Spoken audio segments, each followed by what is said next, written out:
Prospectors back in 1850 saw the same view.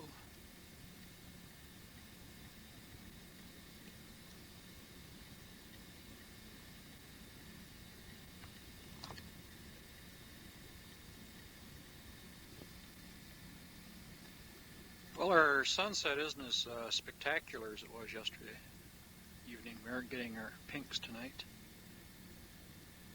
Tomorrow morning I shall take you down into the depths of El Dorado Canyon, 2,000 feet below. I'll videotape some of the old miners' shacks, tunnels, and my office down there on the stream. Show you some gold. So long for now, as old Thomas used to say.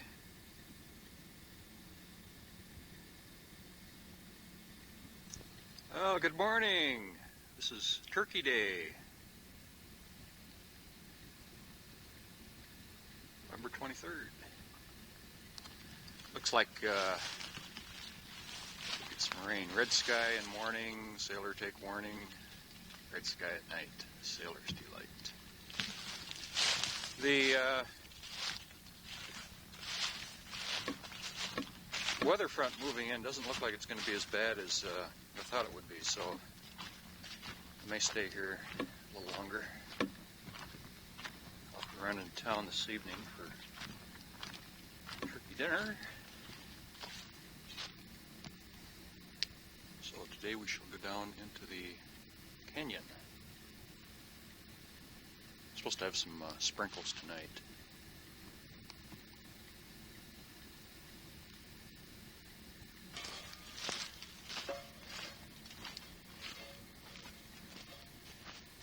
Well, I hope you folks can keep up.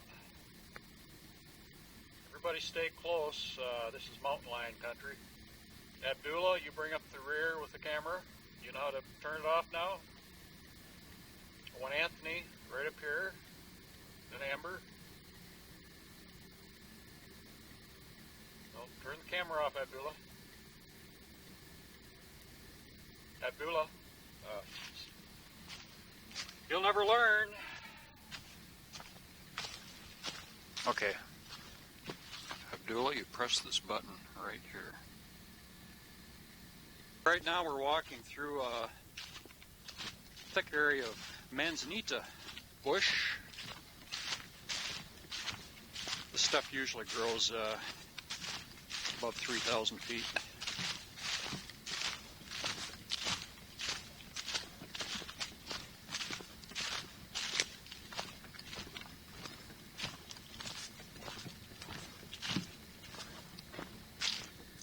This section of the Western States Trail, this branch goes up to Lake Tahoe, and the branch we're taking goes down to the middle fork of the American River. And when it hits the bottom down there, the other fork goes up to Michigan Bluff, which would be about 5 or 6 miles from here. As I said before, everybody has to stay close because it does get dangerous down in there. Hazardous trail section, trail bike riders yield right of way to horses and hikers.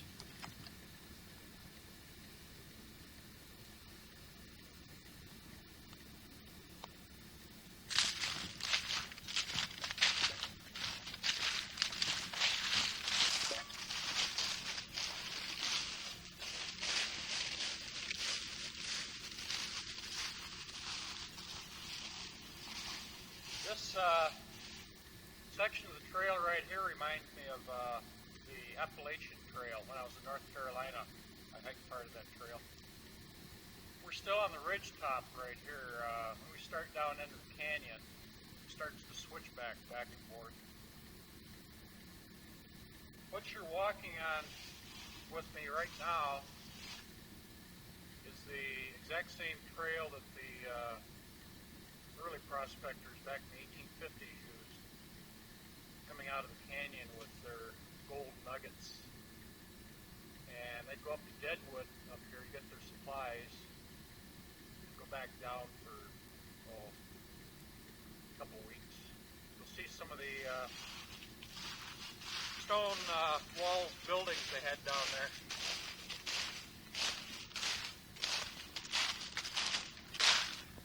Lots of mistletoe clumps up in this tree.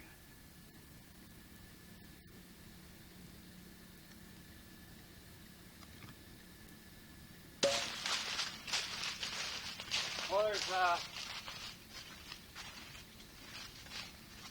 lots of big timber all through these mountains. This is really a kind of a typical tree you got out here.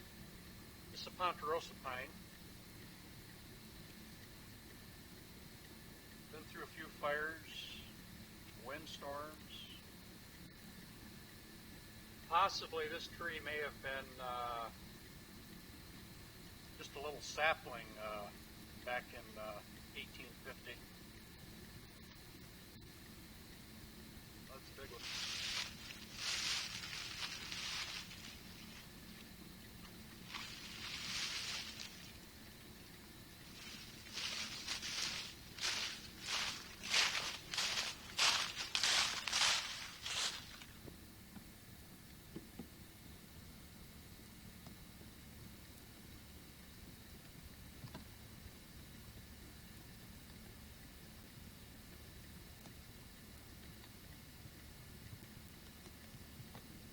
Well, from where I'm standing right here, you can see this ridge of land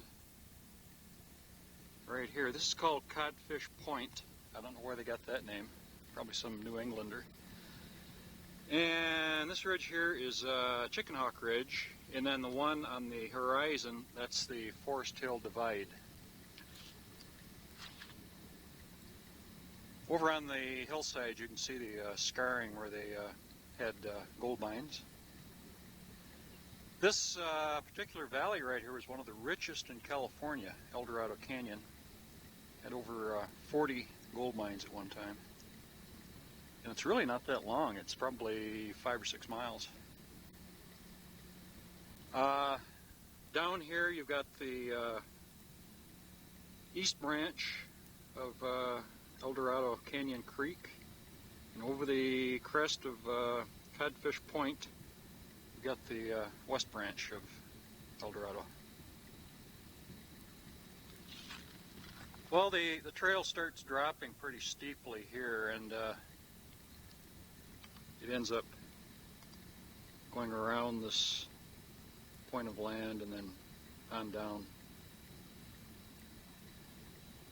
The trail pretty much runs right up along here, and then back into this wash, and then around and right up to this point. Summertime, this trail is used quite heavily. You get a lot of people from San Francisco coming up. San Francisco is only 70 miles away, and they come up from LA and get out of the cities. The little town of Michigan Bluff is right over here. I videotaped that last year when I was up here, so I can't see taping again. And Big Gun Diggings is over here where you see the bare spot. During ancient times, the river ran up on top of this ridge, and there's a lot of, or there was a lot of placer gold on top of the ridge. I'd like to get in there with a metal detector, but it's all private now.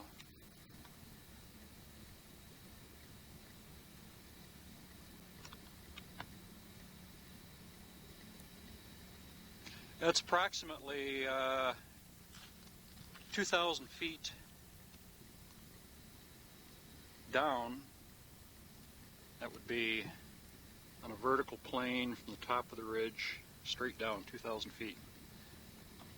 Now, I used to jump out of airplanes at 1,500 feet.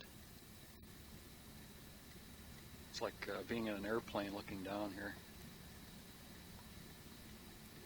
The early prospectors checked each and every one of these little draws and gullies for color down in the gut of the gully, right in the middle. That's where your gold concentrates would be. And they went through these hills and checked each and every single one of them for color. And if they found color, then the source would be up a little higher. They just kept checking until they found the vein. You had literally thousands of men all up and down these canyons and gullies and draws up in the hills. You had more people in the mother lode country during the peak of the gold rush back in the 1850s than you have in these hills today. There are fewer people today.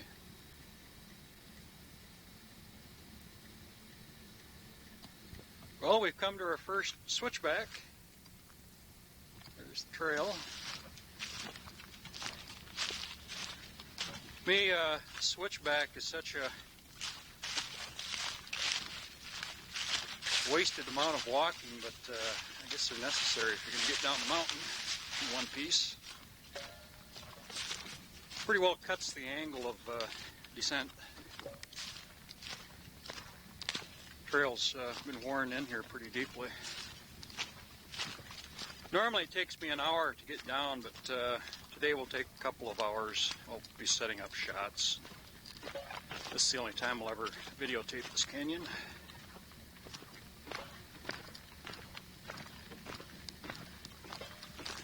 Well, the oak trees have just about dropped all their leaves. Up a little higher up here, it's pretty treacherous walking. You've got to try and keep from sliding. Got a lot of deer up here. Deer use this as a primary trail. Makes it a lot easier for them.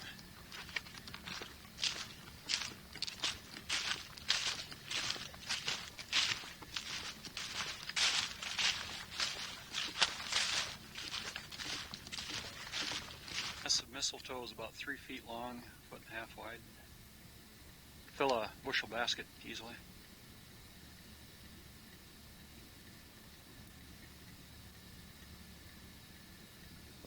Here the trail goes through a stand of pin oaks. Got very small leaves. They don't even look like oak leaves. The nut is it's round. It's about as big round as a dime. Very sweet. Drops off pretty steeply right here. If you started rolling and you didn't hit a tree, I think you'd go for quite a ways.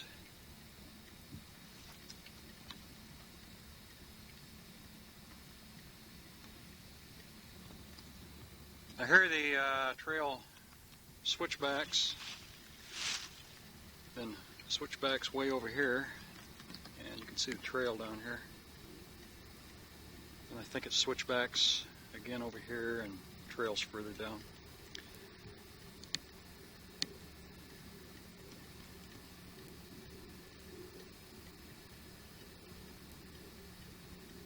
When I was coming up out of the canyon, happened to look up right here, and there's a mountain lion laying right on that rock. If I'd had my video camera, I probably could have gotten pictures.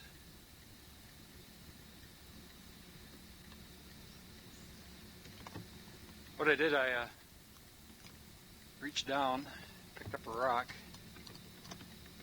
and I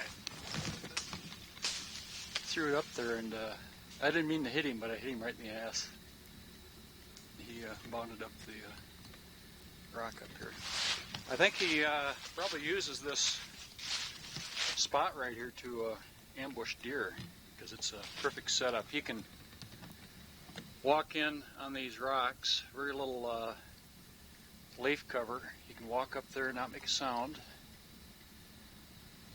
Very possibly there could be a den back in these rocks someplace. don't think I'll check it out though. That was exciting, I'll tell you, to see a big cat like that close up. Actually, that was more exciting than the lions I saw in the Serengeti, because I was in a vehicle then, protected.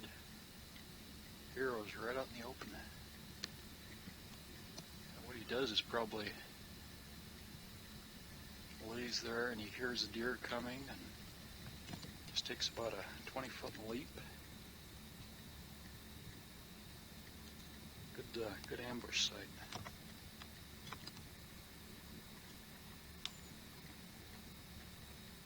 Yeah, I carry my pistol now in my pack. I've got 22 Magnum hollow points.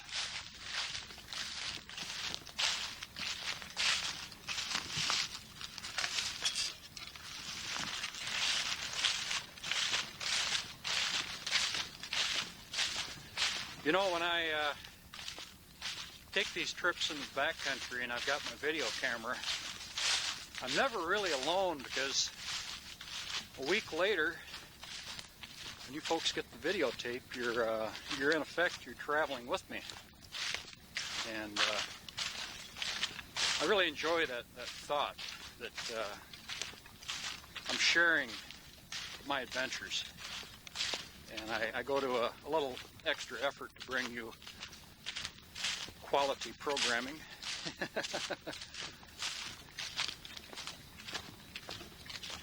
The Kneale nonprofit film company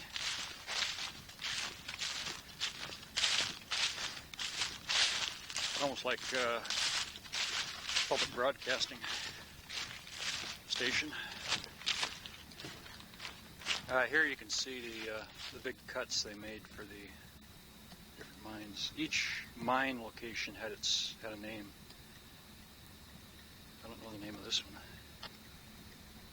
Some of the names are Bogus Thunder, Anna's Mine, Hannah's Mine, Yellow Ridge, the Yellow Aster. A lot of the mine names had yellow in them. Very appropriate. Usually when I'm hiking in and out of the canyon, I'll see as many as 50 to 100 quail. And I'm keeping a couple chambers in my pistol loaded with BBs. These quail are good. I like to fry them in butter.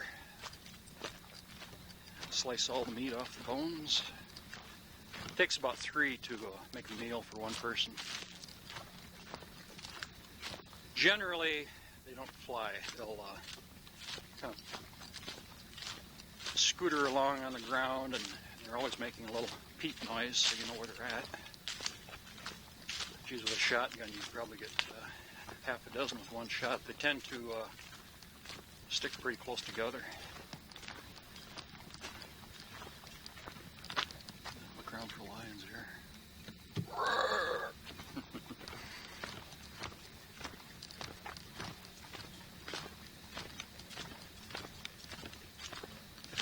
Here's some of the pin oak acorns. Those dark ones on the ground there.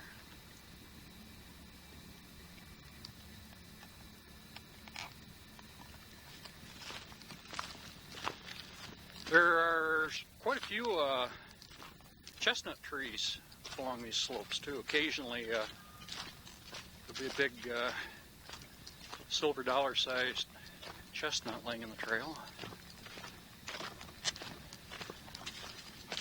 This makes easy pickings for deer. These acorns tend to pile up on this flat section on the trail. They pop under my feet as I walk.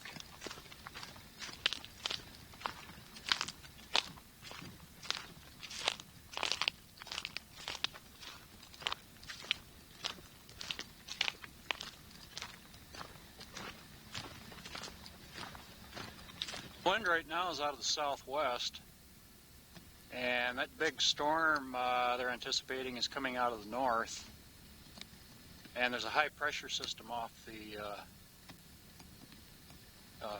coast of LA, so possibly that high pressure system may keep the storm north of me. And I'd like to stay here till December 1st.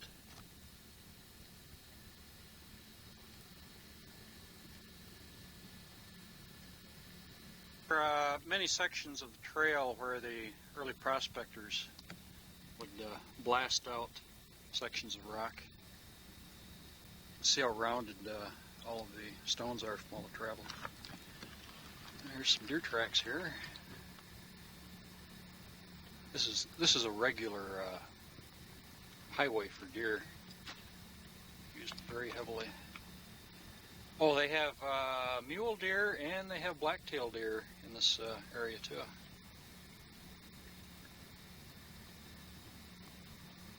Oh, let me know how you like, what sections of video you like. Keep my ego boosted. I really enjoy the comments you make on my tapes. Of course, the comments have to be positive. I'd like to know how you like the tape section on the buck too. I thought that was rather impressive to be in that spot at that time with the video camera.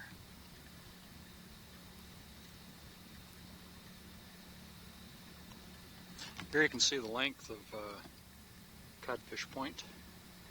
Now, according to my geology maps, not one gold vein was found in the Codfish Point formation. The gold veins were found in the Forest Hill Divide over here, and then in this Deadwood Ridge on this side. But nothing down the middle. I found that pretty interesting.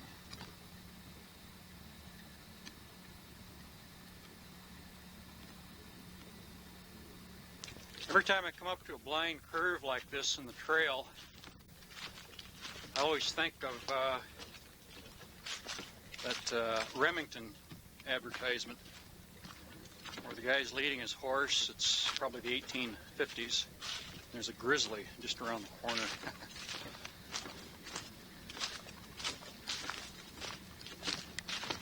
Well, up until 1880, 1890, this was grizzly country.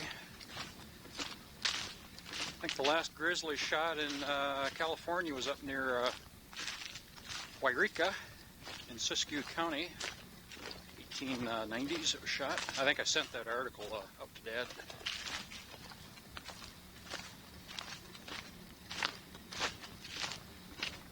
Well, whenever I see a rock like this perched, I can never resist.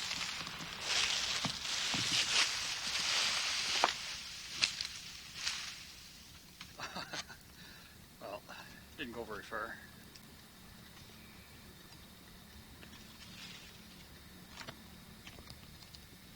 Coming up and down these trails, you see a lot of fool's gold in the bank. Get some greenhorn up here, and he or she sees this and they say, "Oh, gold!" Of course, we professional photographers, why, we know better. Fool's gold will flake and scratch off. Plus, it doesn't have that intense yellow color. Now, gold, you can dent it with your fingernail, but fool's gold flakes away. Can't do that with gold. Gold would bend.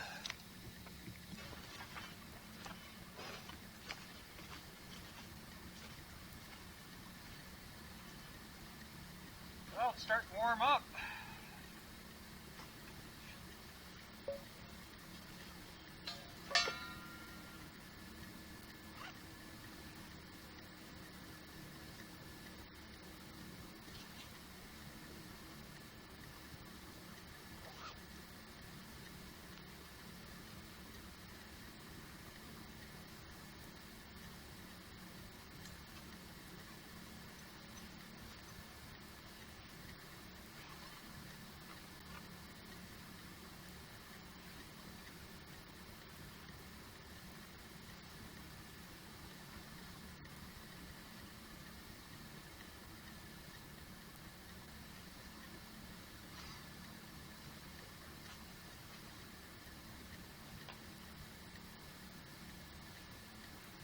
I usually wear a hat to keep the flesh flies out of my hair.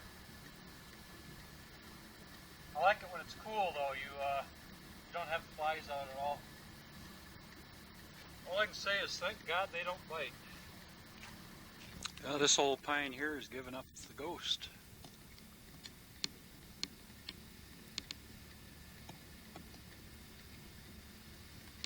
Lots of woodpecker holes.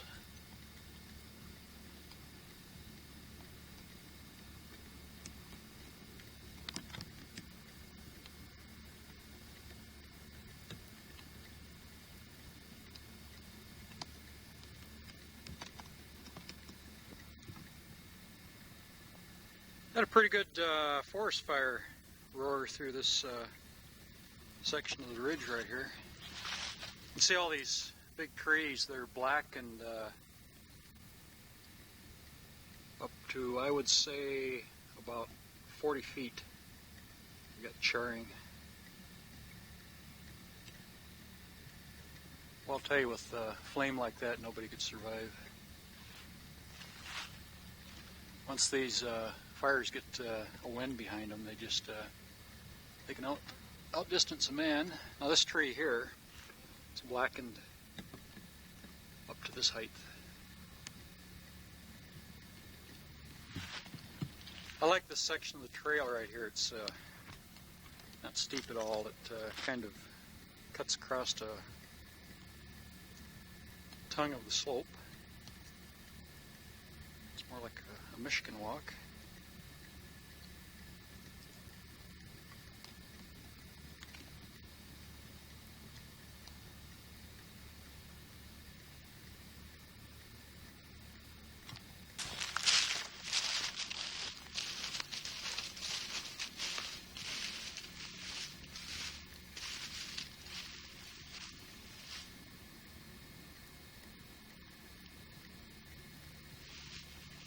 Well, we're halfway down. Right now it's 9:24 in the morning.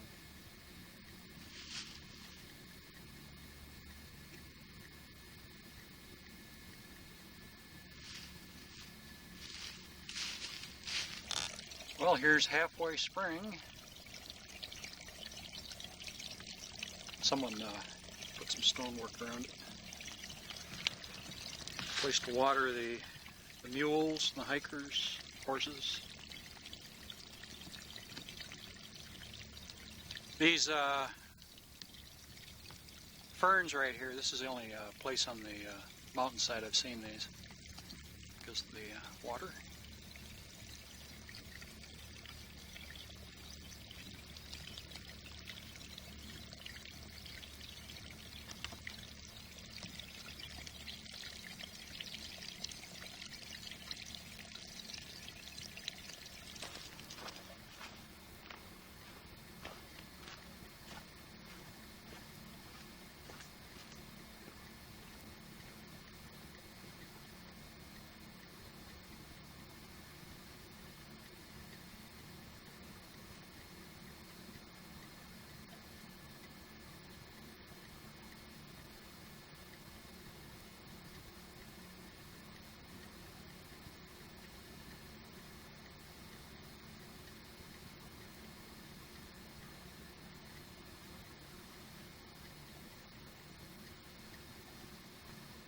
I took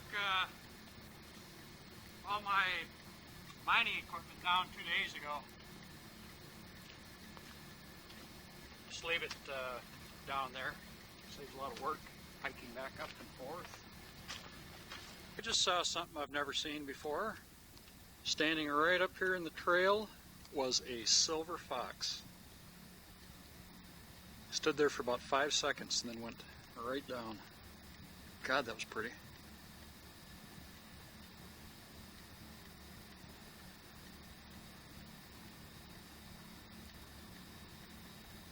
Yeah, it looks like he took a dump just before he came around that curve. Get a close-up of this in case you're eating dinner. We'll see if it's still warm. No, I believe it is. Well, that was amazing. Where I saw him standing, I'm going back up the trail now. Standing right here. I was back over here. Beautiful animal, jeez. Rock, but here goes. This is not my day for rolling rocks.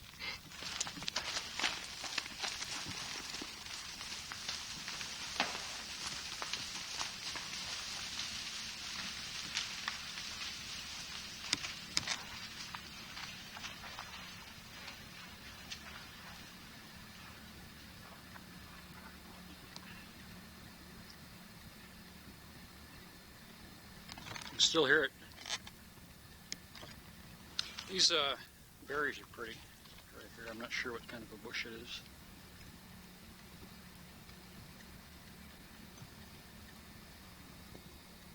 Well, I've got something to show you folks here. Here's a mountain lion track. It's about 4 inches, I'd say 4 by 4 inches. Adult.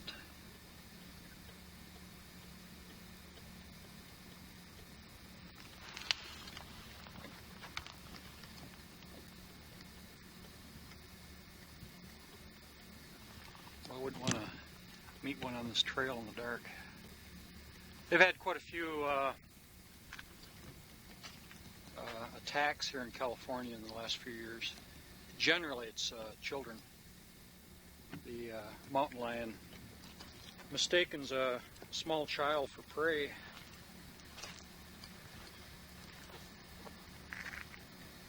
The claim that belongs to my club is right down here. Covers a 1/4 mile of the creek, goes up to the forks at Codfish Point, and I would say it's 300 yards wide. It's about 60 acres, 60-acre claim. If you listen real closely, you can hear the stream down below. We're finally down to the bottom. Here's a little prospector shack. God, I would have loved to have been here and worked with these guys for one season. Would have been fantastic. It's part of a old stove. During the Depression years, all of these gold areas were worked again, so you had fellows from the Depression in here. Not quite as thick and heavy as the original prospectors.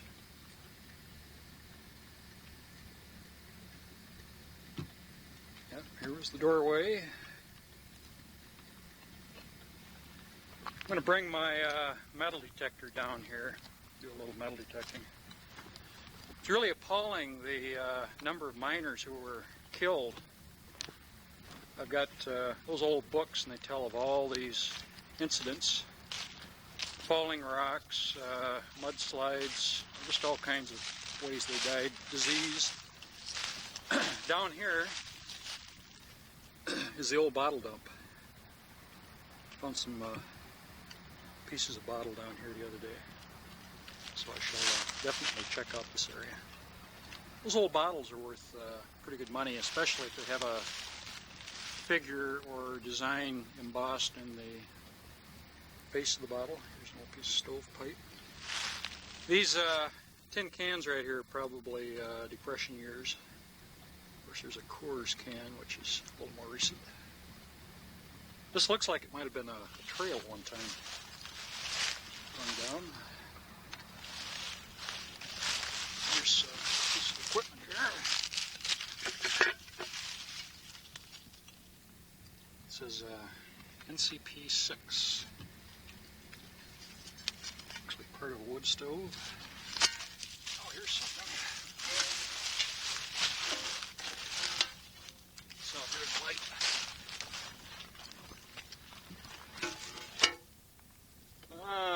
says Abendroth Brothers, New York. And I think it's the front of a stove. This right here I think will carry up and gift to Sharon. She likes to collect this sort of thing.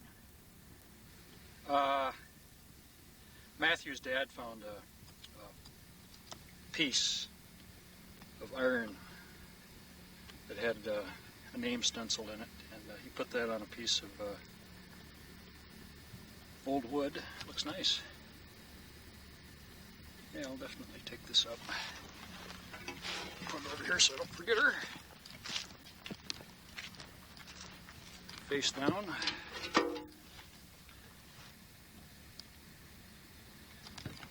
Yeah, with all of the fellows who were accidentally killed in these goldfield accidents, a lot of them, well, even myself, if I was working out here, I would stash my daily nugget take where someone isn't going to find it, because you didn't have really any security out here. You didn't have like a bank or anything. And if a person is accidentally killed on the job, why, hell, nobody knows where he put his poke. So I'm sure there's possibly a few of them laying around here, around foundations, prominent rocks. Well, we made it. Here's El Dorado Creek. I'm gonna put a short sleeve shirt on, worked up a sweat. 3.5 up to Deadwood. Michigan Bluff is 2.5. 2,000 foot descent.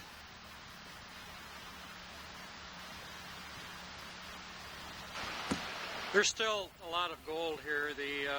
The old timers, they didn't bother with small stuff. So by today's standards, it's still pretty rich. Good place to dredge would be this gravel bar down here. Dredge right down to bedrock. You can see the amount of work they did. 150 years ago, all of the rocks were cleaned off the stream bottom down to bedrock, and they cleaned the stream banks. All these rocks were piled up there by the early prospectors. Because as the stream moved back and forth over the millions of years in this canyon, the gold was spread from one side to the other.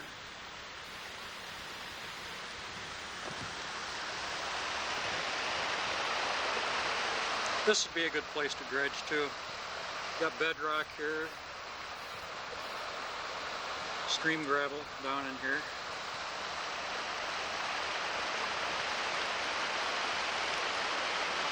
It's one of the richest streams historically in the Mother Lode country. All of these rocks you see piled here were all piled by the 49ers. This flat area right here, you can generally take it for granted that there was a building right there. I was down here the other day. I found a few odds and ends. Top of a tobacco can, probably Depression years. And part of a bottle.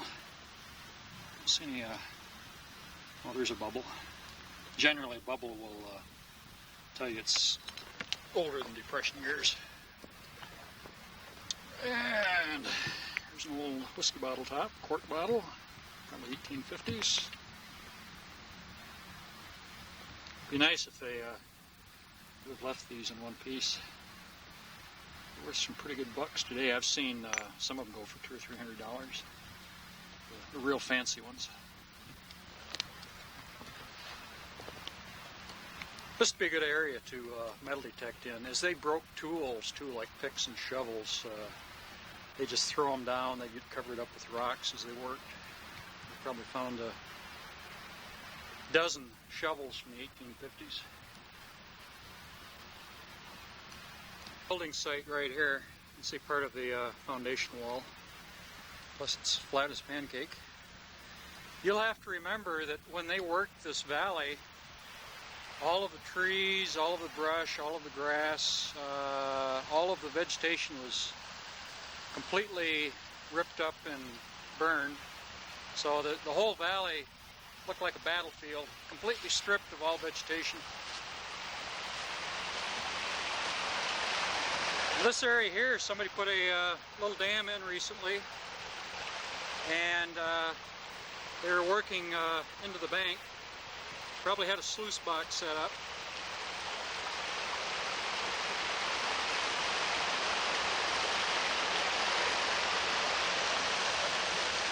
Good piece of bedrock up here with this quartz.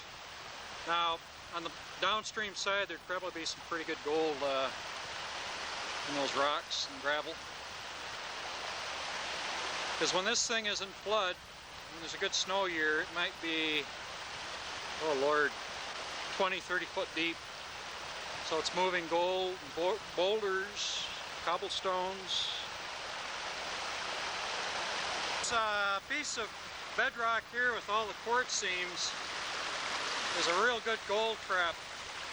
Probably back in the 1850s you had gold just covering the bottom here. Get high flood water, it drops down into these low spots and collects. Even today, a place like this is a good spot to check the gold. Lord, you probably had nuggets laying right on top here 150 years ago.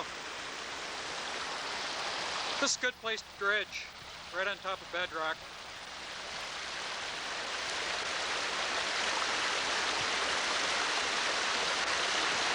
Now you probably have gold up in here too.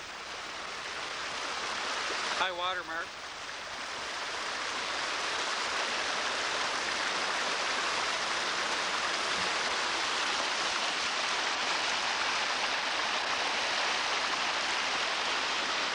Here's one of the piece of gear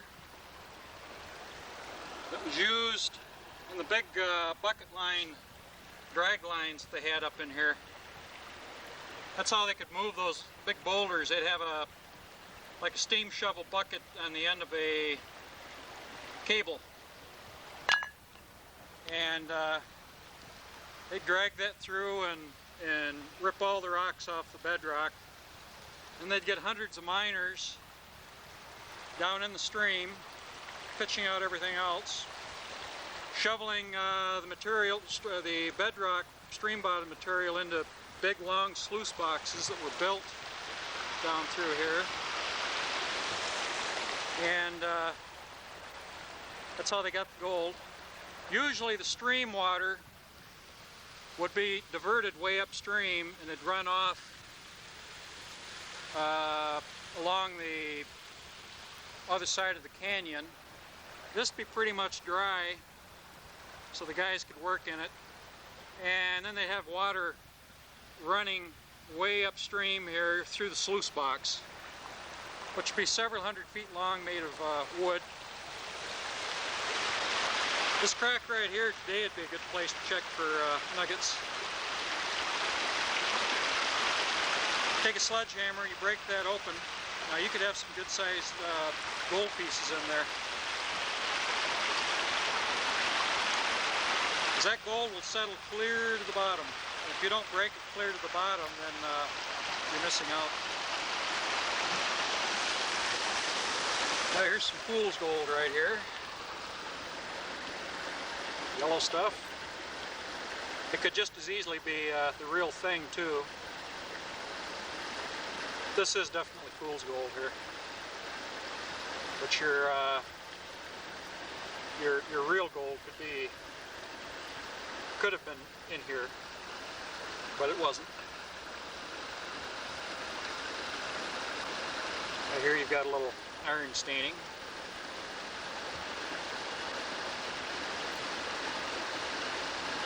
It's a good scene, but no gold.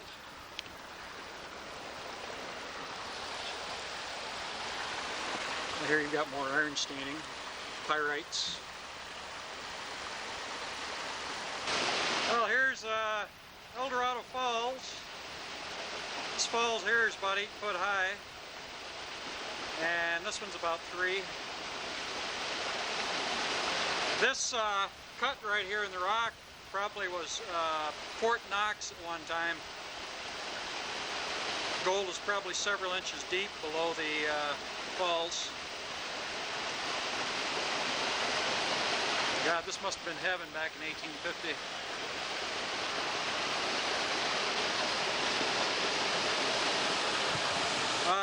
Even today, this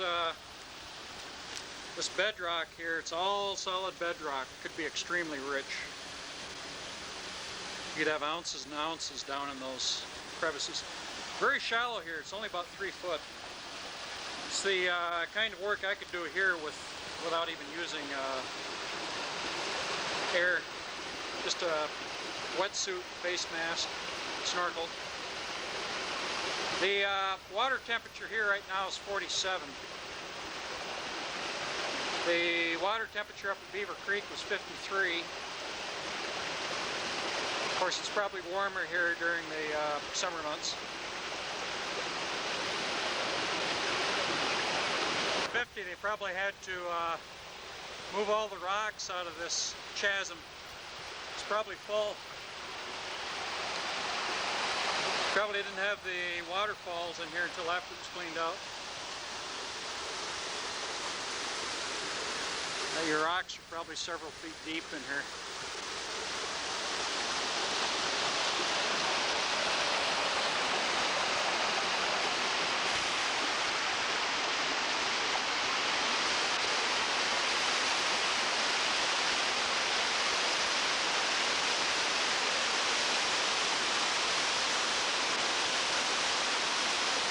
Canyon of the El Dorado.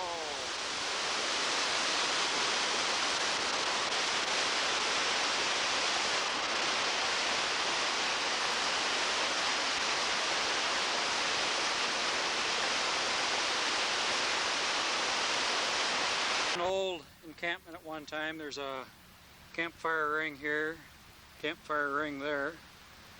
Probably use this for a table. Put something on top. Here's a, ouch, part of a wash tub, like those copper boilers. Here's part of a wood stove. And down here is a can dump, probably Depression years. But then underneath you may have your 1850s material. Part of a wood stove. Kind of a place I'm going to check out. I like those.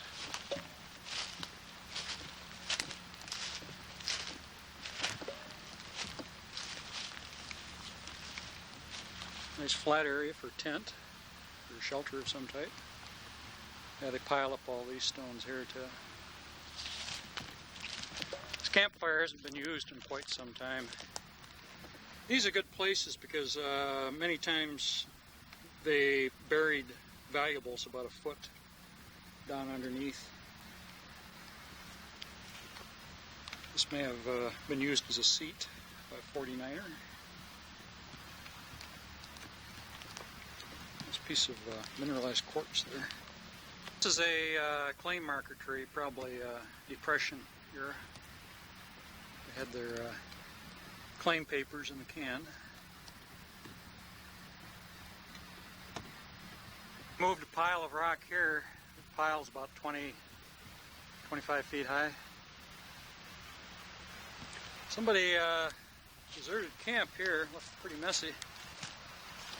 Only a couple years ago. They had black plastic for the roof and walls. Left their garbage. Sleeping pad.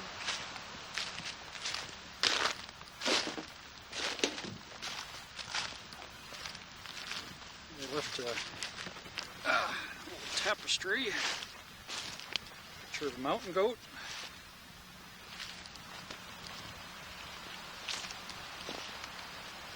Plastic.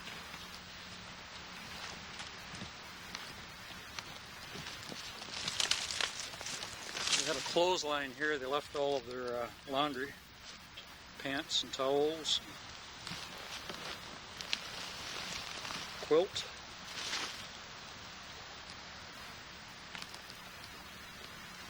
I wonder if they, somebody ended up getting killed. I borrowed one of their pails. I had two of them sitting here. I'll put it back when I leave. And they left their toothbrush, toothpaste.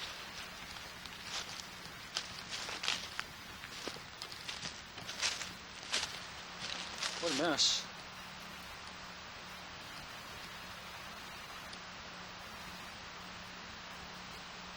Here's my operation right here, just as I left it the other day.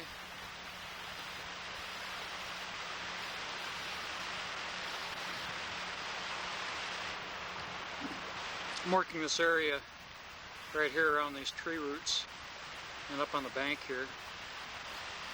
Being an inside curve in the creek, the gold tends to stay to the inside during high flood water. And this being on the back side of the point, your concentrates, gold and black sand, tends to settle. The water rushes around here at a tremendous volume in the spring, and your gold tends to pile up over here in this dead water. And it's been pretty good, real good color in the overburden, which I haven't run into before in overburden. Usually you find bigger pieces on bedrock. This right here is pretty interesting. It's like a little amphitheater, half circle. They've got a row of seats built here, and they've got another tier of seats right here, and another tier of seats right here. And their preacher or speaker or whoever probably stood right here, but erosion has washed away the flat that the guy stood on. We probably had possibly 50, 60 men sitting here on a Sunday, church services. And then up through the myrtle, which someone has planted, and it's spread all over this hillside, is a few little stone huts I'll show you. But I can visualize the guys sitting here, bone worry, tired, grubby. Well, Sundays they probably cleaned up. Probably didn't do any work. Probably drank and chased wild women and all those terrible things. I'll do a lot of metal detecting in here too, this whole area. And where you had men sitting, there's always a tendency for something to roll out of the pocket.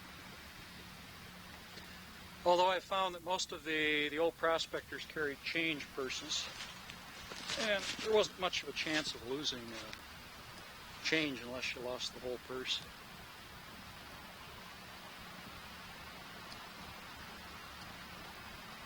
Well, here's a side view. Top seat, middle seat, and you got the bottom row down here. Guys, we walked over, sat down for Sunday services. Preacher was standing right there. And all of a sudden, hellfire and damnation echoed through the forest.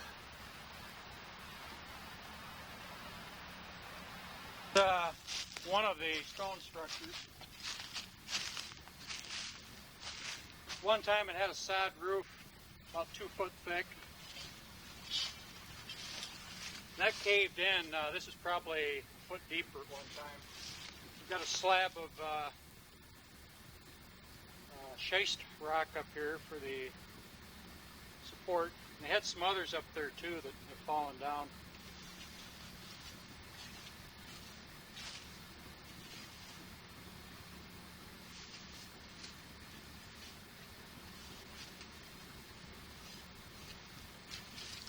Good place to metal detect. Give you a close-up of the structure. Inside here, there's no cement or mortar at all in the walls. did some beautiful work. Just as straight and symmetrical as can be.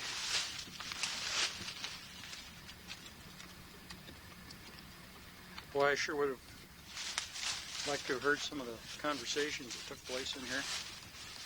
This thing here was used for part of the roof support.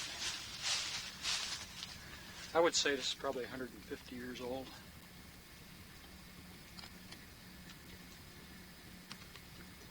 Now, if I should work this claim next summer, what I'll do is put some poles across and then use a clear plastic for the roof. That way I'll keep the rain out, get lots of light. Then I'll dig this area, this whole inside area out down to the bottom of the stone wall. Yeah, here's a piece of a dish. This was buried. Somebody's been digging in here. Maybe they had a fire pit or something.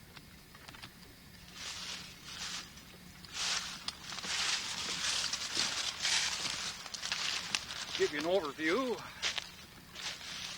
Even the outside wall was a pretty good job.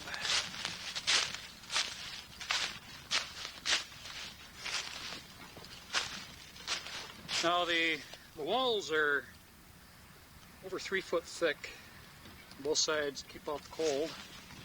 Plus it reinforces the wall. The inside looks like a giant light bulb shape. Beautiful job. I love stonework anyway. Looks just like a light bulb. This overhangs just a little bit.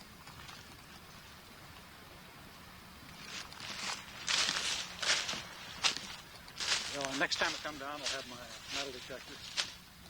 I'll check around this whole area here. And inside, there's a trail going down to the river ran down through here. River's down there about 50 yards. And here's all the myrtle out here, just a whole hillside of it. We started with just a couple plants. Over here's a cherry tree. Might be a descendant of one of the original seeds they put in. They probably had a bit of an orchard. The sunlight hits down in here about 3 hours out of the day, so summertime it's probably nice and cool, whereas up on top it was 100 plus. Of course, winter times it was probably wet and chilly down here. We had a lot of flu and pneumonia. Haven't seen any signs of graves down here. They probably took them all up to Deadwood or Michigan Bluff. They may have had a trail go up through here at one time. Now, from where I'm working over here, there's a tunnel, cave they cut in here. It's about 4 by 5 foot ceiling. Next time I come, I'll bring my flashlight.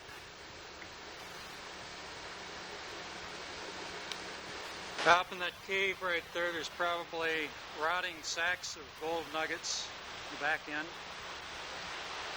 The little stone shack was over here about 50 yards, and the amphitheater is on the other side of this hill.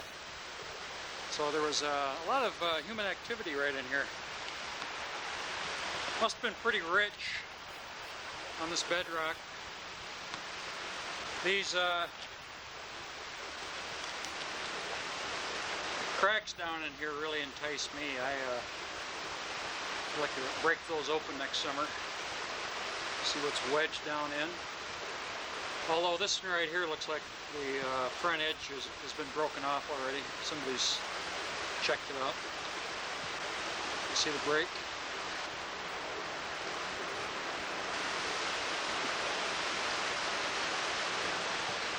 Beautiful dredging in here, I'll tell you. Of course, you'd have to winch a lot of these boulders out of the way as you worked this way. Well, gotta get to work. It's 11:30. First thing we'll do is use my gold pan spinner, spin out this concentrate I had the other day.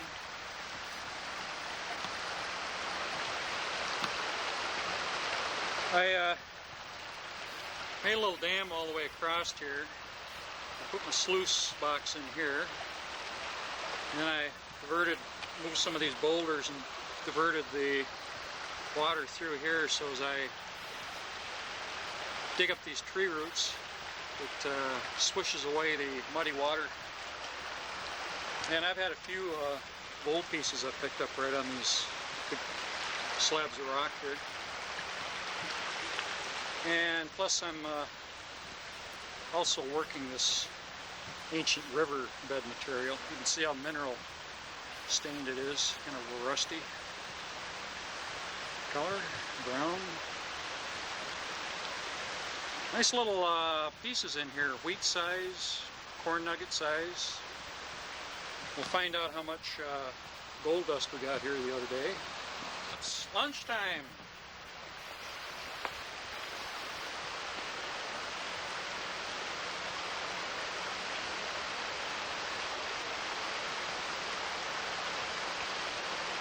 One thing I always like to keep handy when I'm way back in, I'll keep this close. You get a lot of people who come up missing back in these places. You never hear from them again. They run into people raising pot. Charles Manson types. Hate to be paranoid, but I like to be safe.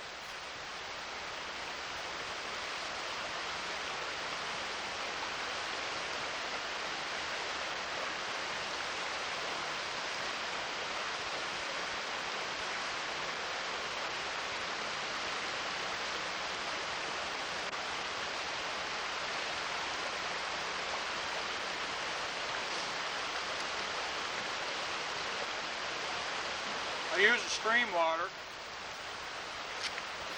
I put my iodine tablet in there. May look clean, but I still don't trust it.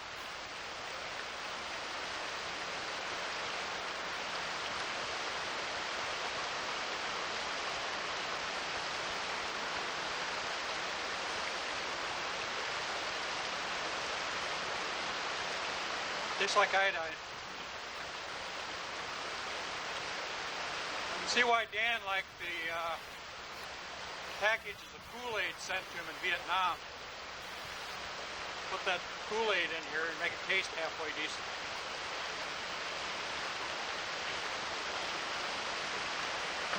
Well, let's see what we got for color here.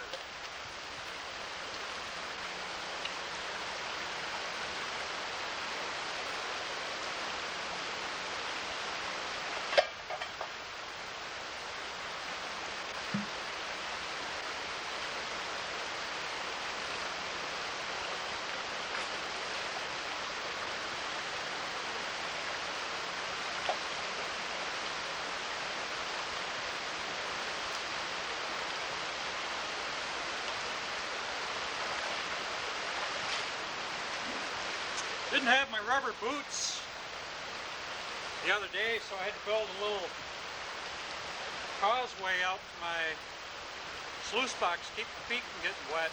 Had my leather boots. Got rubber boots today.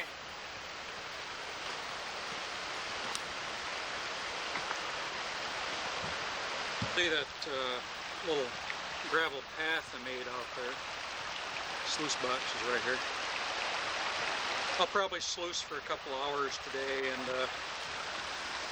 head back up in time for dinner. Put the carpeting back in. Sluice box is extremely efficient. You get microscopic gold, and it's lightweight. Much more efficient than the wooden sluice boxes the 49ers used.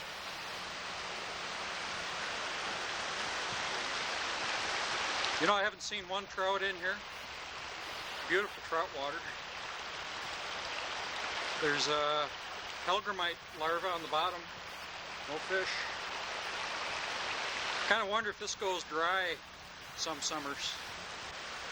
All the fish are pretty well wiped out.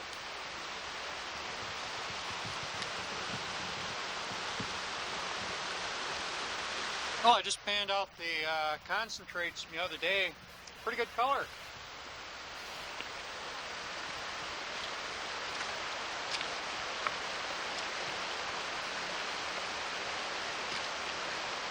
Not counting the bigger pieces I found. This came out of the finer stuff. I don't know if you can see it. Usually a good sunny day is best. Probably worked a half a yard of material the other day. Pretty stuff.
Cave in.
I don't keep those big nuggets. Just cast them off.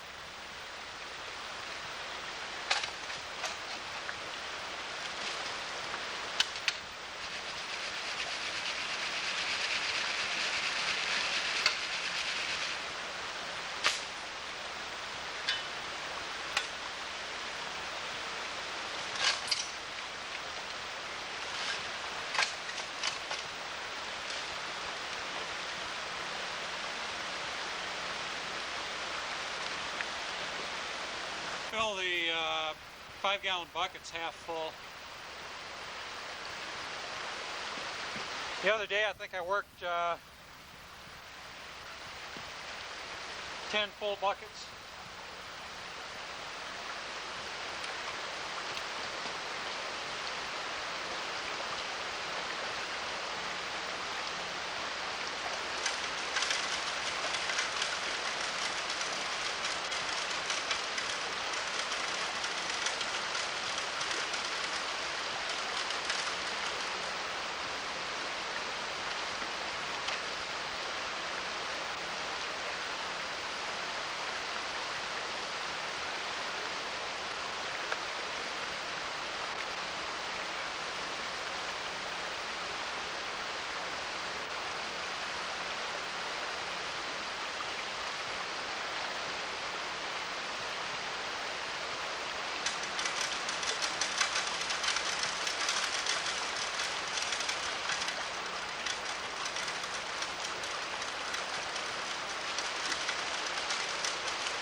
Got some nice color in there.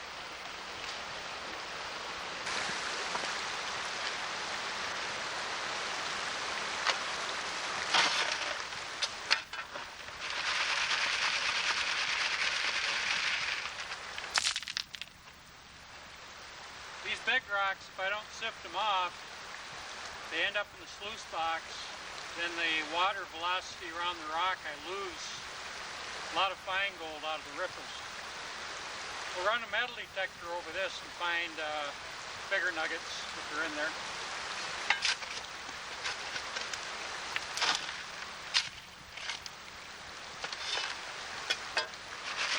That's why the old 49ers lost the fine gold, is because they had too many big rocks in the sluices.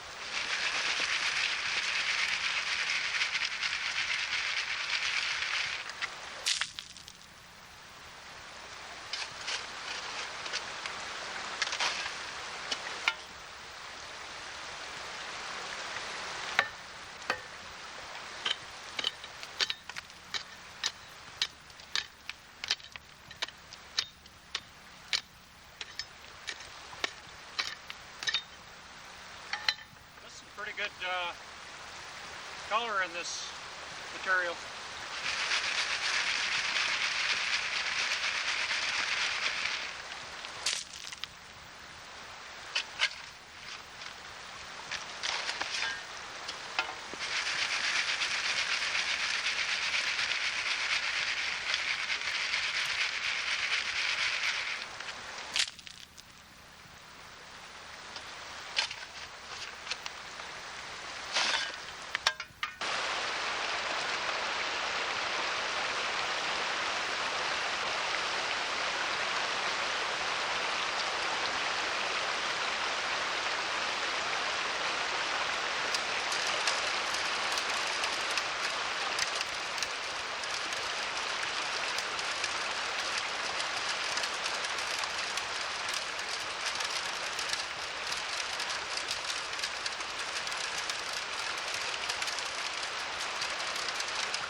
Nice.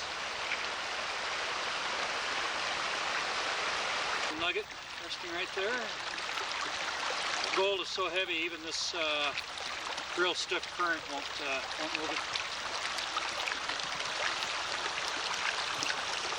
And a bigger piece right there in the corner.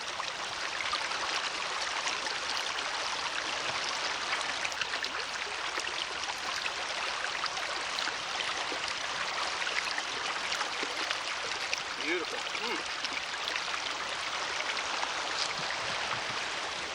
That's a good spot right there.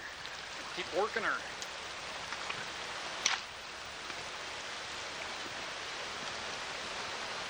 Or there could be a nugget in there that big. Now, according to the gold history books I have that I've been reading, there were nuggets taken out of here that weighed 20 pounds, 40 pounds, 50 pounds, one solid mass. Like I explained before, when that real high flood water comes through here around this curve, the water velocity on the inside curve right about here is pretty swift.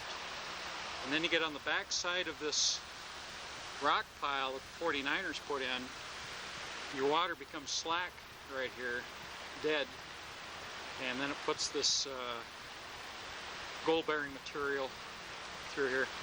Somebody else worked this a couple years ago, probably the camp that's on the hill over there. because this has been dug out over here. See what the boulders do to the front side of these trees. Boulder resting right there. Oh, I'm having a good day. Good color. Of course, I'm working more material today too. Before I was chopping out around these tree roots, which takes forever, and I can move 10 times as much material up here on the loose stuff.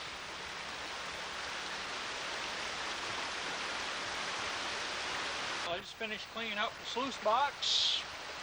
Ready to head on out. Boy, we did pretty good. Ain't too bad for white boy Abdullah. I like this big one right here. Put that on a gold chain. Got some nice pieces. A lot of dust up here.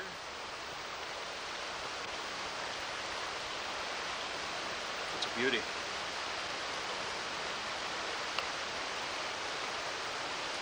Yep, I really enjoy this. Now this is probably an hour and a half, 2 hours straight work. I was down here all day, working 8 hours, be doing pretty good.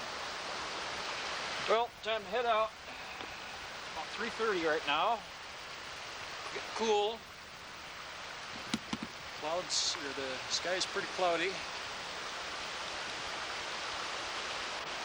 It's supposed to rain tonight. Oh, these are kind of pretty. They grow all along the stream. The leaves are about 6 inches in diameter. Further down here, there's quite a big mass of them growing.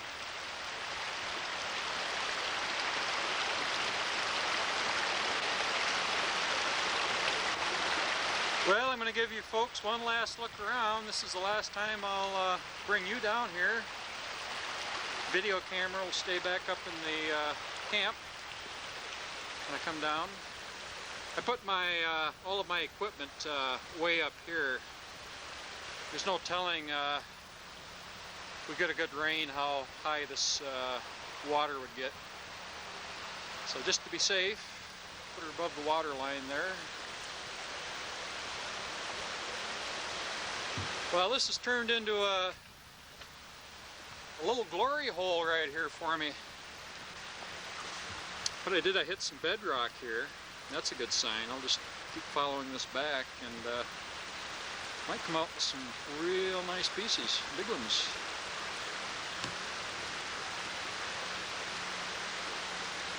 Very good. Be some big ones in there too. I'll have to bring my metal detector next time and I'll rake that stuff aside, run the detector head over it. This canyon down here is a little enchanting, I think. Real heavy green moss on the rocks. And these trees look like they're growing here. The moss is so thick. There's a lot of human activity here one time. Old oak trees completely covered in moss.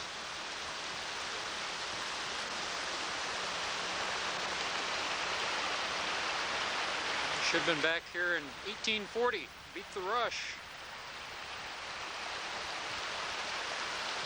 Well, enough talk. We must be getting on now. Pick up my tripod.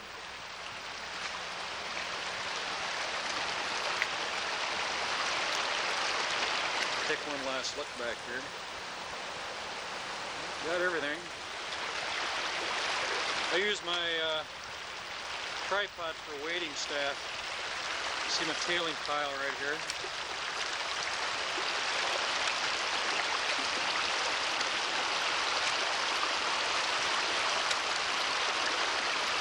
Try not to go over my boots.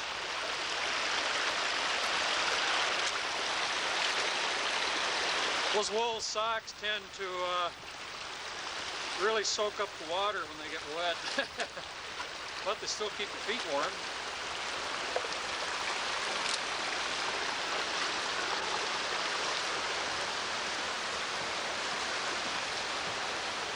Let's see, I think we'll go up this way.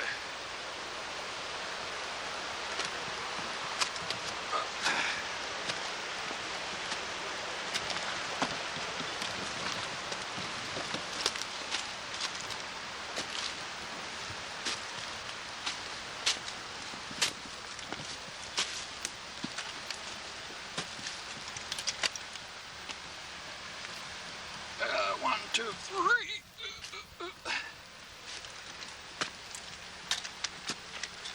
God, I wish I was 20 again.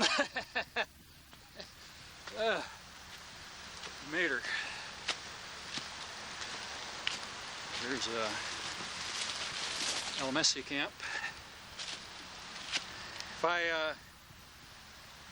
should spend next summer down here, I'm gonna clean up this mess here.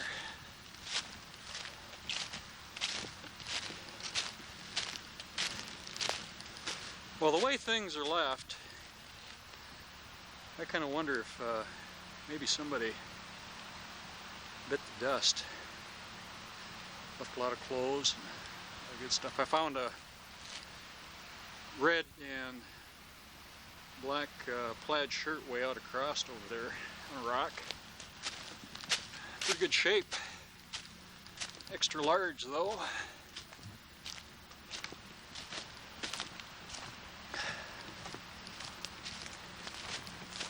So long for now.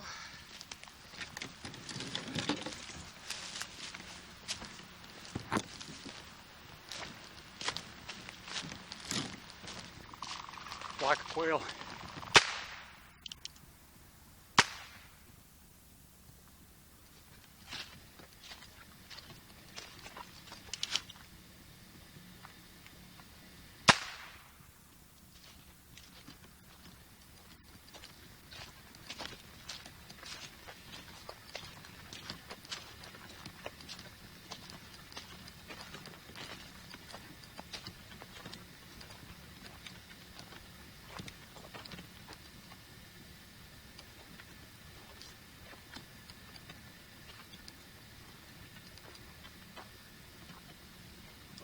I think they're safe.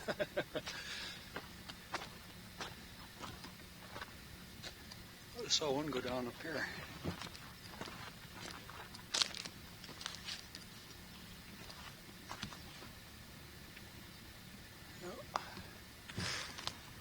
Oh well, I tried.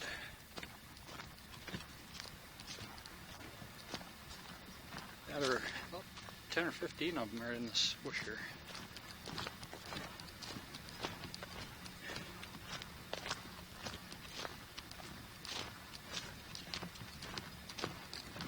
Back and get the pack.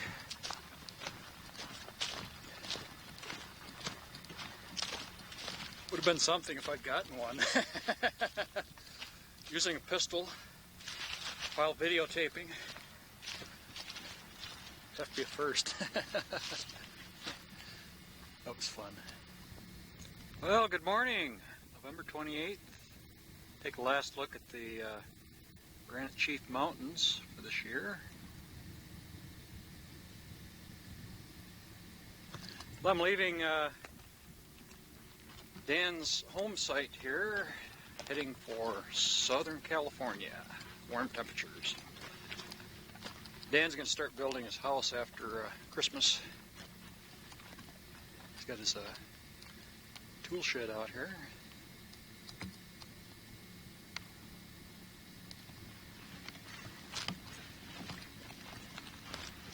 Well, I got everything tucked away in the trailer and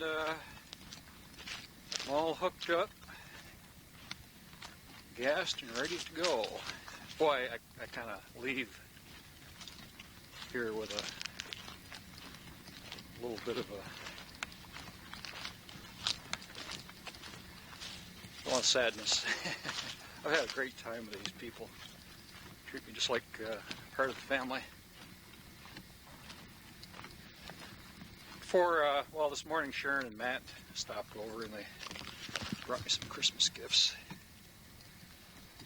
She made me 2 hanging duck towels for my trailer, because inside my trailer is got a duck theme.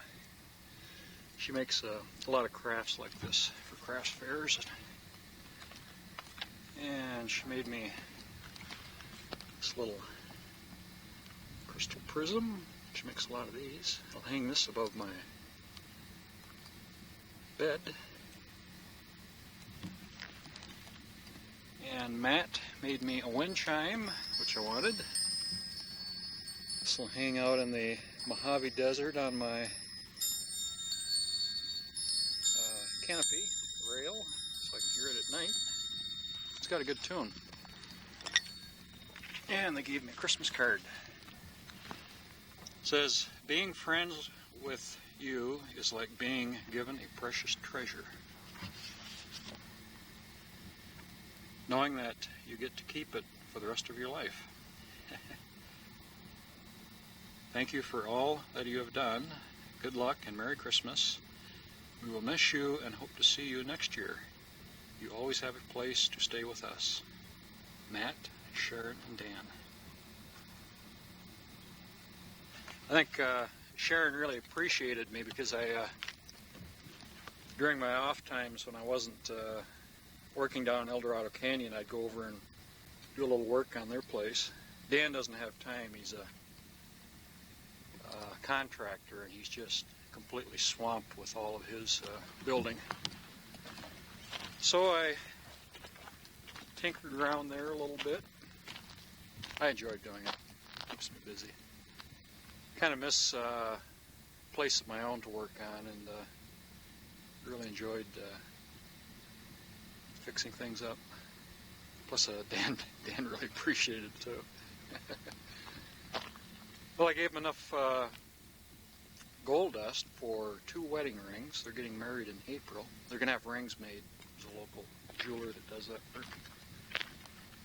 And really wasn't that much gold, the value. But they've got something now that they'll always remember. That gold came from Beaver Creek, and that's where they spent 2 weeks this summer up at my campground, so it'll have added meaning. Well, I did real good yesterday. I pulled my equipment off El Dorado Creek and found some real nice little nuggets and a lot of gold dust. So as it stands right now, I'll probably come back to this area next year and spend the summer down in El Dorado. And Dan's going to still be working at his place, and I'll see if he wants some landscaping done. I'm sure he will.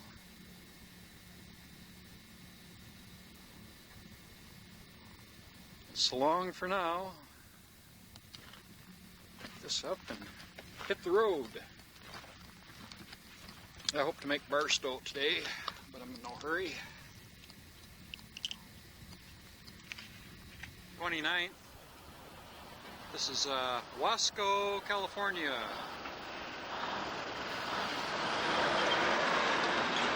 9,000 people, but I don't know where they keep them. Well, last night I parked next to the Wasco Hilton. I always stay at the finer places in California. This is a rather poor cotton town here. Last night they were loading Christmas trees into this building.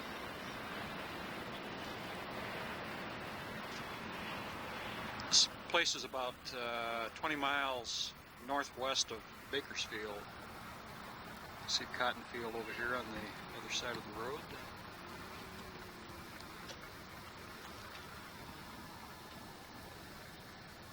Surprisingly cold last night. It was 24. Elevation here is about 200 feet. The truck and trailer. I've never seen outside car washes like this.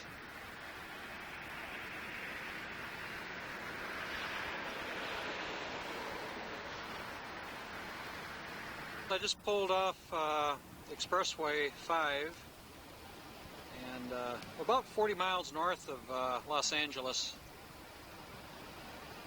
heading up into the Tehachapi Mountains off in the distance. I'm going to check out Fraser Park. The gold organization I have or belong to There's a claim up there. I checked the gold. These are the Tehachapi Mountains.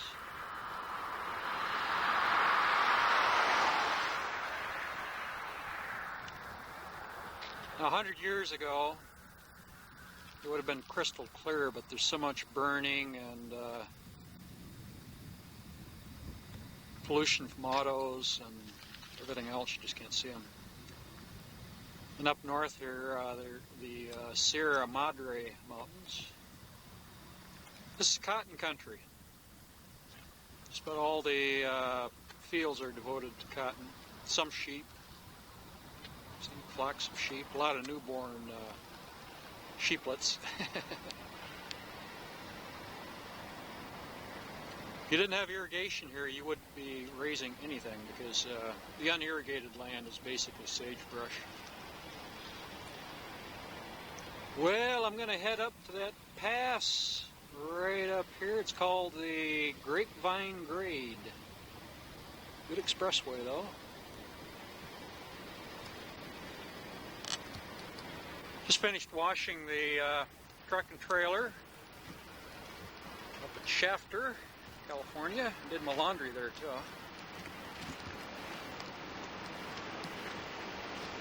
Truck and trailer haven't looked this clean since I left Michigan. Spotless. Well, I'm temporarily stuck right here right now. Gotta wait till the wind dies down. It could be a week. The road goes up through this pass. You advise people with campers and trailers, don't try it. This is a truck stop at the base of the pass. Vineyards in the background.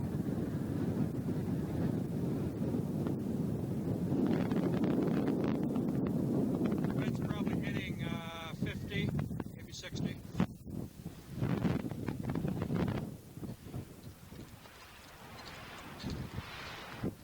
I'll make camp here. Good TV reception. Get National Public Radio. I decided to set up in the leeward side of this tank here. It cuts the wind. If I was out where the wind is hitting, that trailer would be rocking back and forth.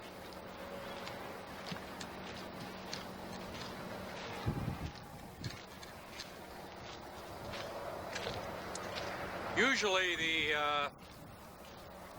wind will die down in the evening and early morning.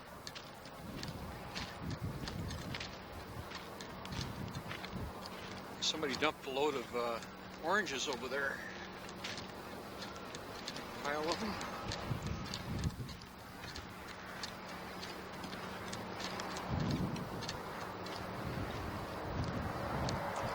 Yeah, I'll just wait right here and set her out. No hurry, no schedule.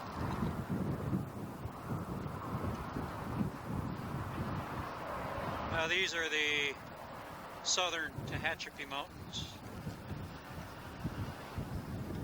See the oak trees up on top.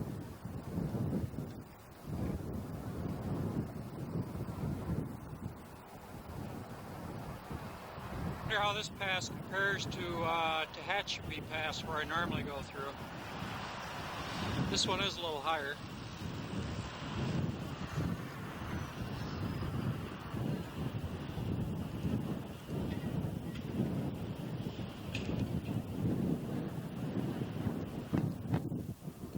That's a good wind. I think we'll have some lunch. Tumbleweed.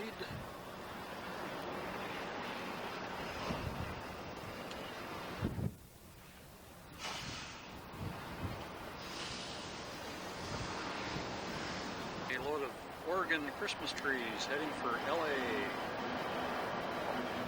You can just imagine what they pay for Christmas trees down there.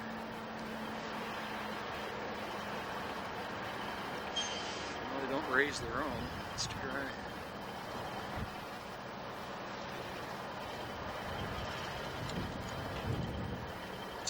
Canadian geese are having a little trouble with the wind. They're trying to go through the pass, but the wind is too strong up there.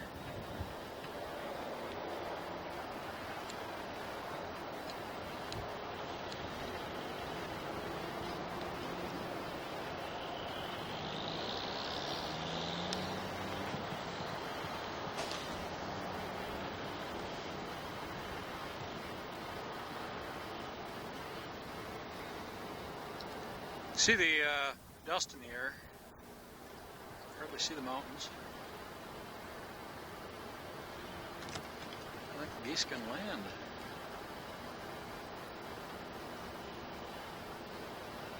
Well, that wind just kicks them right back.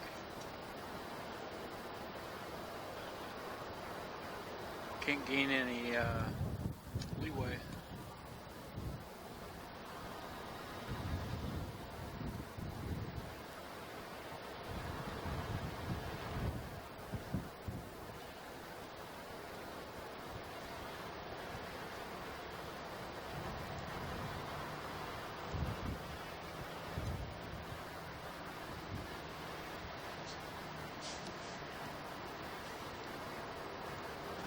Fort Tejon. It's a Spanish word, so you pronounce the J as an H. This is November 30th. I'm going to videotape the fort for you. The fort is in the Tehachapi Mountains at the Tejon Pass. Wheeler Ridge is just down the road about 5 miles. I came up here last night because the wind had died. And here's the California Highway Patrol office called CHIPS.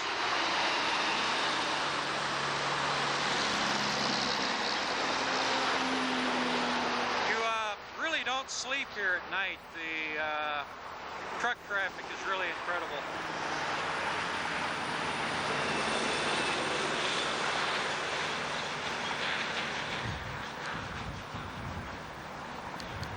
It says Fort Tejon.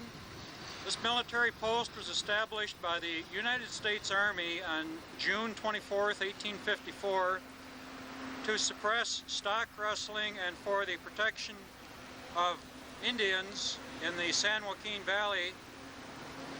As regimental headquarters of the 1st Dragoons, Fort Tejon was an important military, social, and political center. Camels for transportation were introduced here in 1858. The fort was abandoned in September 11, 1864.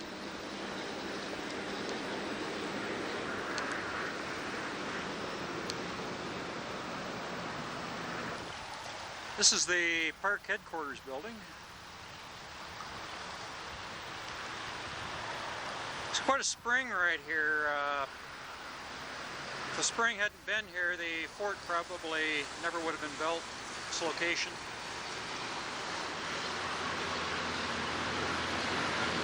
Water is the life's blood of this area.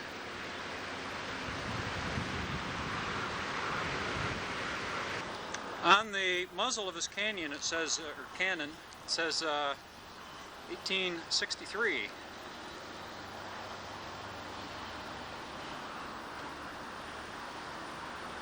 This is a smaller cannon. The wheels, I would say, are about 3 feet high.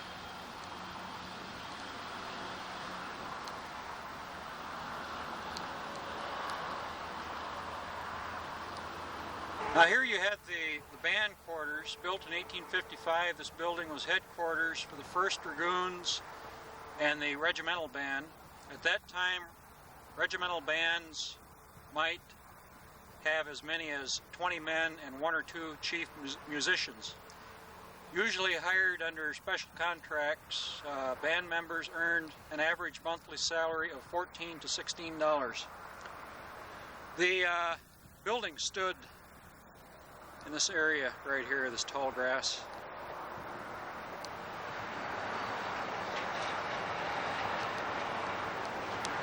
Up view here. Here you have the barracks, two barracks, officers' quarters, had the hospital, the bakery, officers' quarters, guard room and prison, and you had the band quarters and post headquarters, mess hall, and kitchen.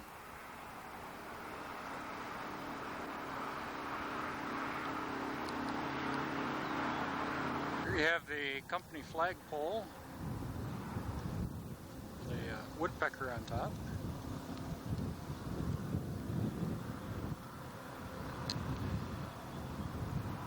This was the parade ground and assembly ground out here.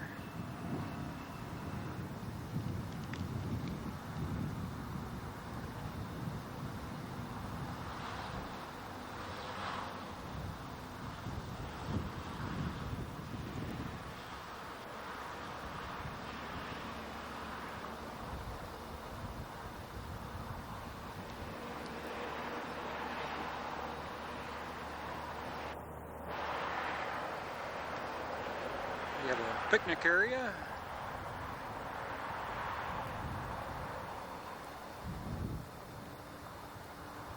All of the buildings you see here have been completely rebuilt. There was hardly anything left when this park was opened up.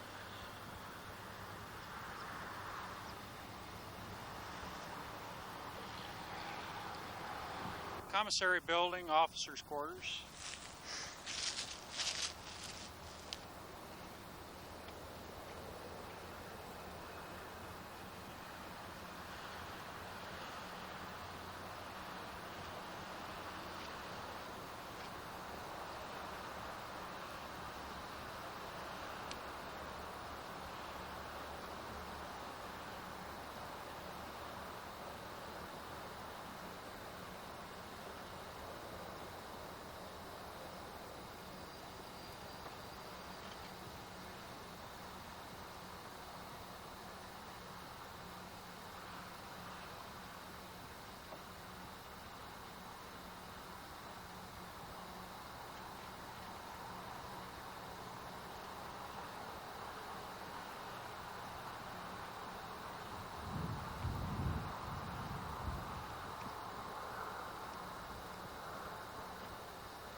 Well, not much left of this buckboard.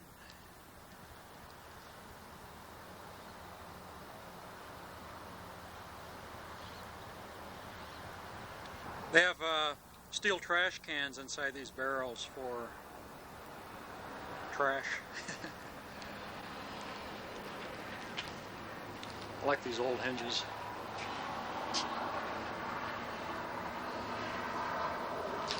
All of this is modern day work. Probably 1930s, maybe 40s.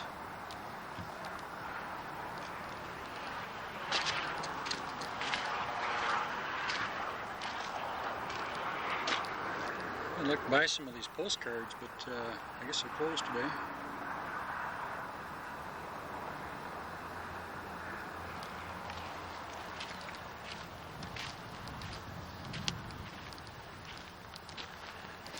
This is the officers' quarters up here too.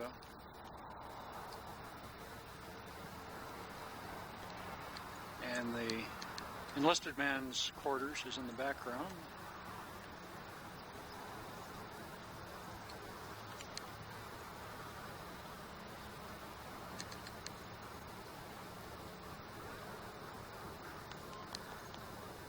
An idea of what happens to adobe. This mound right here is what's left of the building. This was the kitchen, mess hall. Conveniently located behind the barracks, this structure housed a mess hall and a kitchen with a wood-burning range. Meals were served on a strict schedule, and the menus offered little variety. Now over here you had another building. This mud and straw adobe brick turns into pretty much this stuff right here. Nothing's left after. Once the roof goes, the building is done for. Now this entire building here was rebuilt, I would say 40 years ago.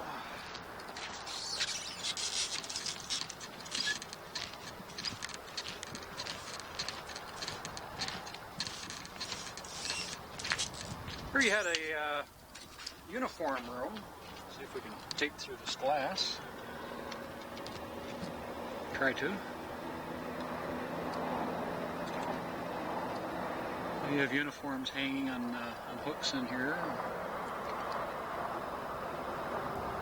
I think the other side might be better.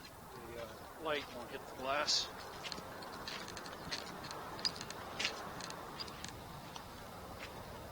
Over here you had another large building.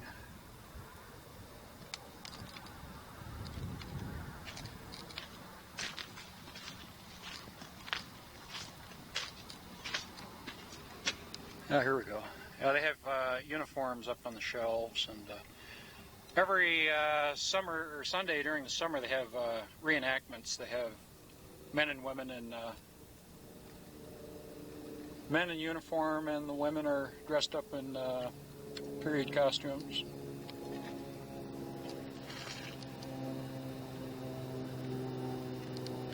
Box over here says U.S. 1st Company Dragoons. Let's put this on manual focus. Might be able to get that in. No, I guess not.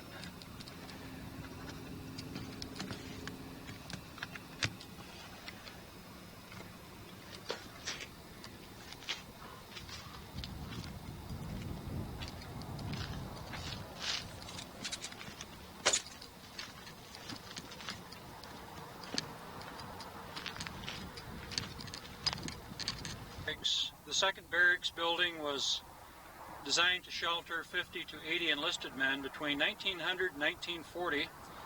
It was used as a farm building and housed a blacksmith shop in the western end. In the 1950s, an earthquake brought the structure down. Here's a corner of the building.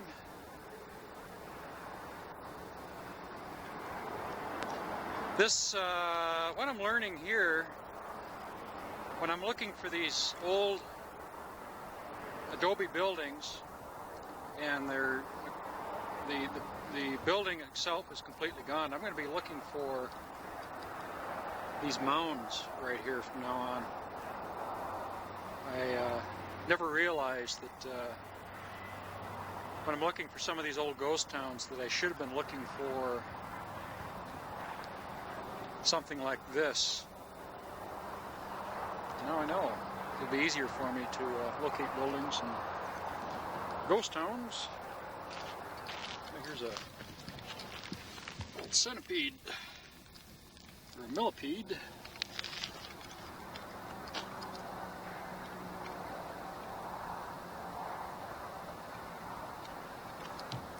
Just trying to warm up in the sun.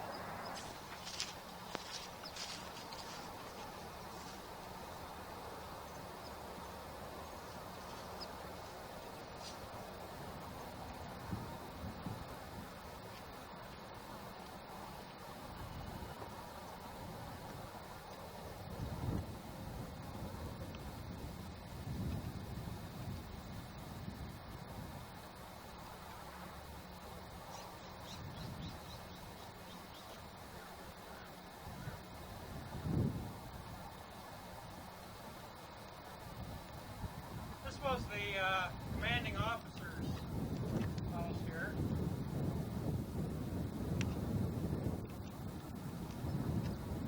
All out. Headies.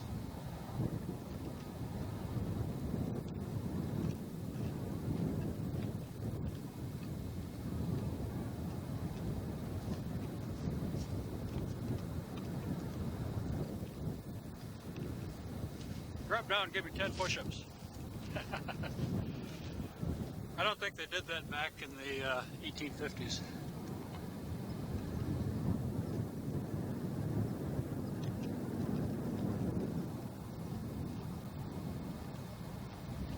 Well, we'll take a peek in the windows, see how this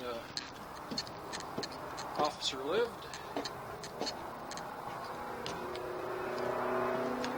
Well, there was definitely a woman living here. There's lace curtains, a fireplace, tables, chairs.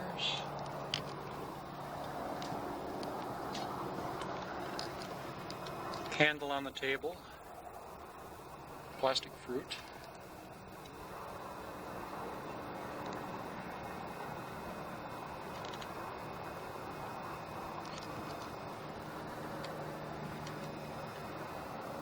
A straw mat for a rug. Very deep windowsills. These walls are about 2 feet thick.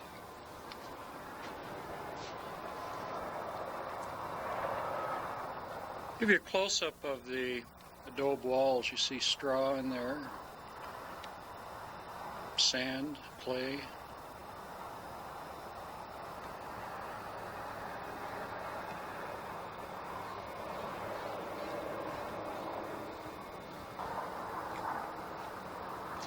Well, they use pretty good headers in the construction.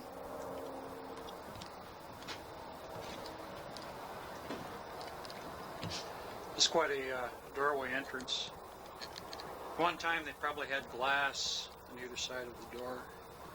As I say, this building is no doubt less than 50 years old.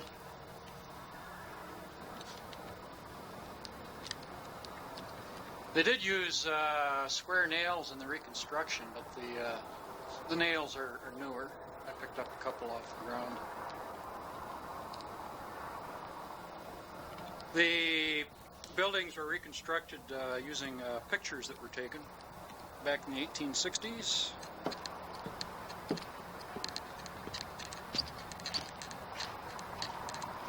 I'd like to see if I can get permission to metal detect out here. Of course, I'd contribute anything I found to the park, unless it was a $20 gold piece.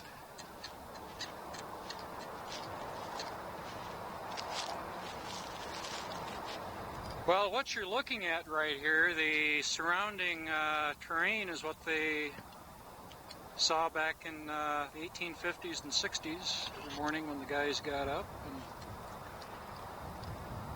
except maybe for a few roads and vehicles. It's probably unchanged. The trees you see here are valley oak trees. Some of the bigger ones are over 300 years old. Do a little exploring back here in some of these canyons behind the fort.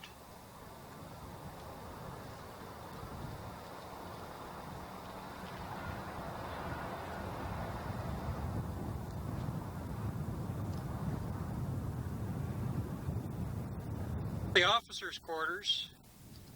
The officers' quarters were sparsely furnished but were provided with attached kitchens and deep rock-lined cool cellars. The officers themselves were limited in the amount of baggage they could bring to the fort. And this is all that's left of the building. I'll say it was sparse.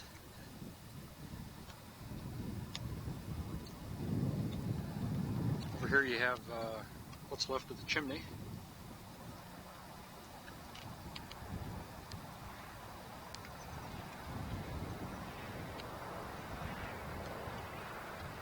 What's left of another officer's quarters.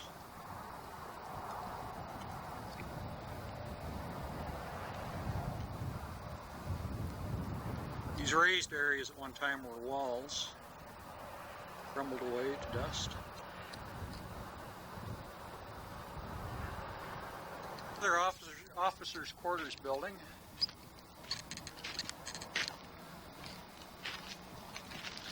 Well, archaeological evidence suggests that this building was built either late in the U.S. Army period or between 1863 and 1864 when the California Volunteers garrisoned the fort.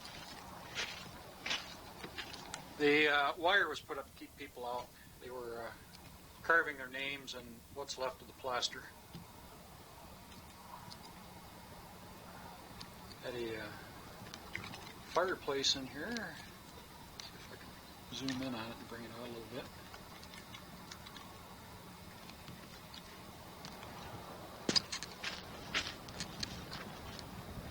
This is the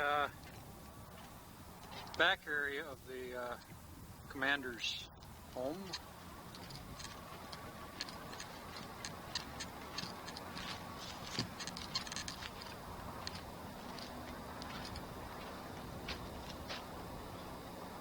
Probably kept their wood supply in the back porch.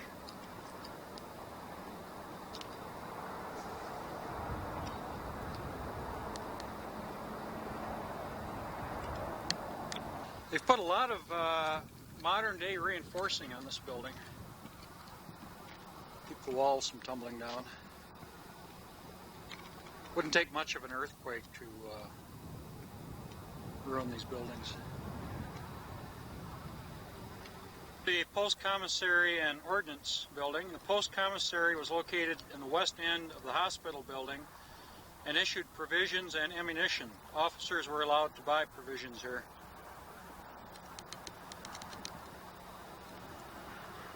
And this is all that's left today.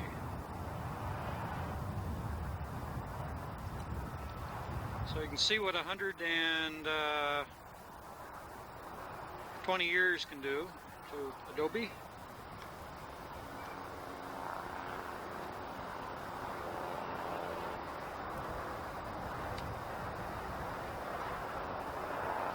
Now, according to the information I've got here, this oak was alive back in 1837.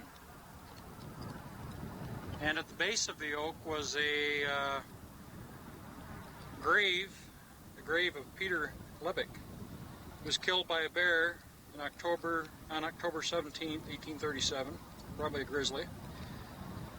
The original stone carving that was here was probably stolen back in the 1830s. So they put this stone in 1936.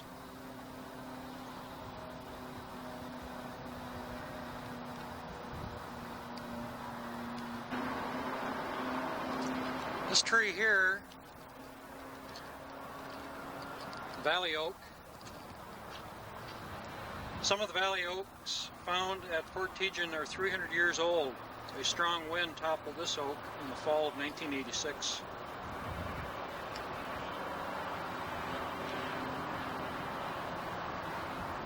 The diameter of these trees, it's about 4 foot. You figure the lack of water, they're very slow growing trees.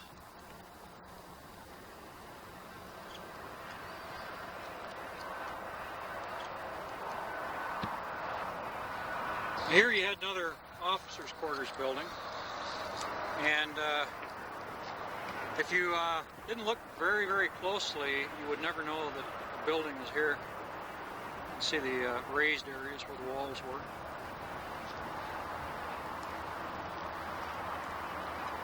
When you're an archaeologist, I guess you have to be part detective.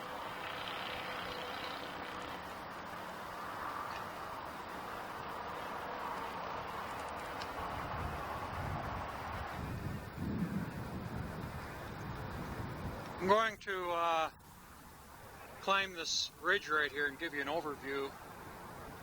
Plus I'll be looking for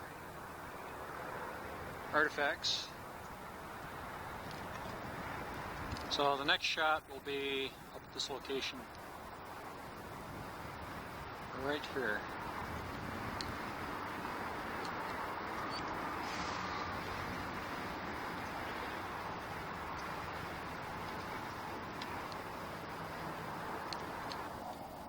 Well, before climbing up, I'll give you a back view.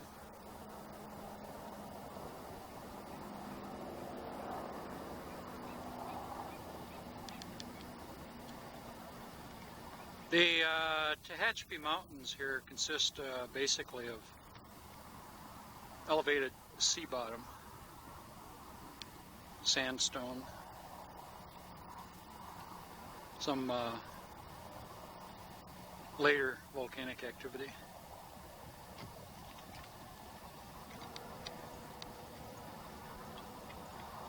Not a real good place for gold. You've got to have volcanic activity for gold concentrations.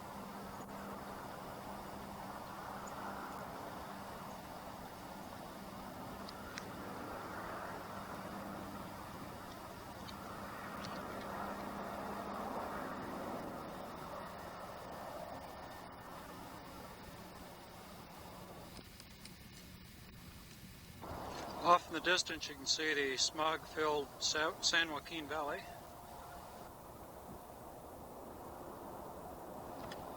Well, here's an overview, and I'm going to run out of tape in just about 30 seconds. My truck and trailer